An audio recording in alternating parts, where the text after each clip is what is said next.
आज 16 मार्च 2026 या सखोल चर्चेत स्वागत आहे. आज आपण मार्केटचे जे नवीन रिपोर्ट्स आहेत किंवा ग्लोबल डेटा आहे त्यावर एक नजर टाकणार आहोत. हो, नक्कीच.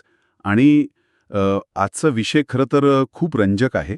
हो, कारण आज सेन्सेक्सने चक्क 350 अंकांची आणि निफ्टीने जवळपास 120 अंकांची मोठी झेप घेतली आहे. पण मला एक प्रश्न पडलाय, ही वाढ खरंच भक्कम पायावर उभी आहे की फक्त एका जागतिक घोषणेआधीचा हा तात्पुरता फुगा आहे? खरं तर आशियाई बाजारातील आजची सकाळची आकडेवारी बघितली तर एक सकारात्मकतेची लाट नक्कीच धडकली आहे. पण याला खरा वेग मिळालाय तो अमेरिकन फेडरल रिझर्व्हच्या म्हणजेच US फेडच्या आगामी निर्णयाच्या शक्यतेने. एक मिनिट, इथेच मला एक गोम वाटते. म्हणजे फेडचा निर्णय तर अजून यायचा आहे ना? हो, बरोबर, अजून आला नाहीये. मग जर निर्णय आलाच नाहीये तर गुंतवणूकदार आजच एवढी मोठी रिस्क का घेतायत? म्हणजे केवळ अंदाजांवरून आपण बाजारात एवढी मोठी उसळी कशी काय पाहतोय? कसं आहे, मार्केट नेहमी वर्तमानापेक्षा भविष्यावर ट्रेड करतं. बघा, जर फेडने व्याजदर कपातीचे संकेत दिले तर काय होईल? साहजिकच लिक्विडिटी वाढेल. अगदी बरोबर. जागतिक बाजारात खेळता पैसा वाढेल आणि जेव्हा अमेरिकेत सुरक्षित गुंतवणुकीवर कमी परतावा मिळतो तेव्हा हाच पैसा थेट भारतासारख्या उदयोन्मुख बाजारपेठांकडे वळतो. म्हणजे परदेशी संस्थात्मक गुंतवणूकदार निर्णय येण्याआधीच आपली पोझिशन घेत आहेत? हो, म्हणूनच आपण आजचा हा जोर बघतोय. अच्छा, म्हणजे धरण फुटण्याआधीच गुंतवणूकदार आपल्या बादल्या तिथे ठेवत आहेत जिथे त्यांना पाण्याचा प्रवाह सर्वात आधी येण्याची शक्यता वाटते. अगदी योग्य उदाहरण दिलं. आणि हा प्रवाह आज बँकिंग आणि IT सेक्टरकडे वळलेला स्पष्ट दिसतोय. म्हणजे हे सेक्टर एखाद्या मार्केटच्या ट्रेनला वेगाने खेचणाऱ्या 2 इंजिनांसारखे वाटत आहेत.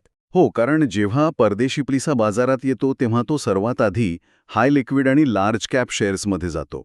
आता बँक निफ्टीने जो जोर पकडलाय त्यात HDFC आणि ICICI बँकेतील खरेदी हे त्याचंच एक उदाहरण आहे. म्हणजे बँकांचे व्हॅल्युएशन मॉडेल्स हे थेट व्याजदरांशी जोडलेले असतात म्हणून ना? होय, व्याजदर कमी होण्याची शक्यता बँकांच्या मार्जिनसाठी आणि भविष्यातील क्रेडिट ग्रोथसाठी खूप फायदेशीर असते. आणि IT सेक्टरमध्ये TCS किंवा इन्फोसिसने जो सपोर्ट दिलाय त्यामागेही हेच कारण असावं. बरोबर, कारण तिकडे व्याजदर कमी झाले तर अमेरिकन कंपन्यांचा टेक बजेट वाढेल आणि त्याचा थेट फायदा आपल्या IT कंपन्यांना होईल. पण आज ऑटो आणि FMCG सेक्टरमध्ये जी नफावसुली दिसली ती का? त्याचं असं आहे की गेल्या काही आठवड्यात ऑटो आणि FMCGनं आधीच एक मोठी रॅली पाहिली होती. त्यामुळे तिथे एक ओव्हरबॉट स्थिती निर्माण झाली होती. म्हणजे तिथे व्हॅल्युएशनची चिंता होती म्हणायची. हो, आणि जेव्हा बँकिंगसारख्या अंडर परफॉर्मिंग सेक्टरमध्ये अचानक चालना मिळते तेव्हा स्मार्ट मनी ऑटोसारख्या सेक्टरमधून बाहेर पडतो. तो पैसा मग बँकिंगकडे वळतो, ज्याला आपण सेक्टर रोटेशन म्हणतो. बरोबर. सोबतच आज मेटल आणि एनर्जी सेक्टर्सनी पण टॉप गेनर्स म्हणून कामगिरी केली आहे. ती सुद्धा जागतिक कमॉडिटी सायकलच्या रिकव्हरीचे स्पष्ट संकेत देणारीच गोष्ट आहे. नक्कीच. हे सेक्टर रोटेशन वगैरे ठीक आहे, पण जेव्हा आपण विशिष्ट कंपन्यांकडे बघतो तेव्हा रिलायन्स सारख्या दिग्गज शेअरमध्ये केवळ आगामी प्रोजेक्ट्सच्या घोषणेच्या अंदाजांवरून एवढी मोठी वाढ झालेली दिसतीये. हो, बाजारात हे नेहमीच चालतं. पण मार्केट फक्त अफवांवर अब्जावधी रुपयांचं व्हॅल्युएशन कसं वाढवू शकतं?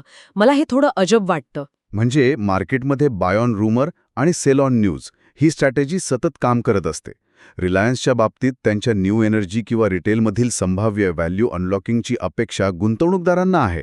म्हणजे अधिकृत घोषणा होण्याआधीच मोठे फंड शेअर्स जमा करायला सुरुवात करतात. अगदी बरोबर, कारण घोषणा झाल्यावर मिळणारा परतावा तोपर्यंत विभागला गेलेला असतो. खरंच. आणि टाटा मोटर्सचं काय? त्यांच्या EV सेगमेंटमधल्या नवीन अपडेट्समुळे आज खूप लक्ष वेधलं गेलं. इथे तर प्रत्यक्ष अपडेट्स आहेत, म्हणजे नुसत्या अफवा नाहीत. हो, टाटा मोटर्सच्या बाबतीत आपण EV पोर्टफोलिओच्या विस्ताराचं आणि संभाव्य मार्केट शेअर वाढीचं प्राइसिंग इन होताना पाहत आहोत. प्राइसिंग इन म्हणजे भविष्यातील गोष्टी आजच किमतीत मोजल्या जात आहेत. हो, EV बॅटरीच्या कमी होत चाललेल्या किमती आणि चार्जिंग इन्फ्रास्ट्रक्चरमधली प्रगती पाहता संस्थात्मक गुंतवणूकदार भविष्यातील कॅश फ्लोचा नव्याने अंदाज बांधून आजच त्या शेअरची किंमत ठरवत आहेत. या सगळ्यावरून एक गोष्ट तर स्पष्ट होते की मार्केटमध्ये नुसता आकड्यांचा खेळ नाहीये, तर तो भविष्यातील अपेक्षांचा आणि कॅश फ्लोच्या अंदाजांचा मोठा बिझनेस आहे. नक्कीच. म्हणूनच बाजारातील अस्थिरता कायम गृहीत धरायला हवी. म्हणजे केवळ कोणाच्या सांगण्यावर विश्वास न ठेवता स्वतःचा रिसर्च करणं गरजेचं आहे. Buy right and hold tight हे सूत्र नेहमी लक्षात ठेवायला हवं. योग्य व्हॅल्युएशनला खरेदी करा आणि व्यवसायाच्या वाढीवर विश्वास ठेवून संयम बाळगा. बरोबर. अशा तेजीच्या आणि अफवांच्या बाजारात पोर्टफोलिओ सुरक्षित ठेवण्यासाठी हेच महत्वाचं आहे. मार्केट नॉईजपासून दूर राहण्यासाठी हाच मार्ग सर्वात जास्त फायदेशीर ठरतो. अगदी खरंय. पण या सखोल चर्चेच्या शेवटी एक विचार मात्र नक्कीच सतावतोय. कोणता विचार? आज आपण पाहिलं की जागतिक प्रवाहांमुळे आणि फेडच्या एका संभाव्य निर्णयाच्या आशेवर बाजाराने एवढी मोठी झेप घेतलीय. पण जर अमेरिकन फेडरल रिझर्व्हने अपेक्षेप्रमाणे निर्णय दिला नाही किंवा तो पुढे ढकलला तर?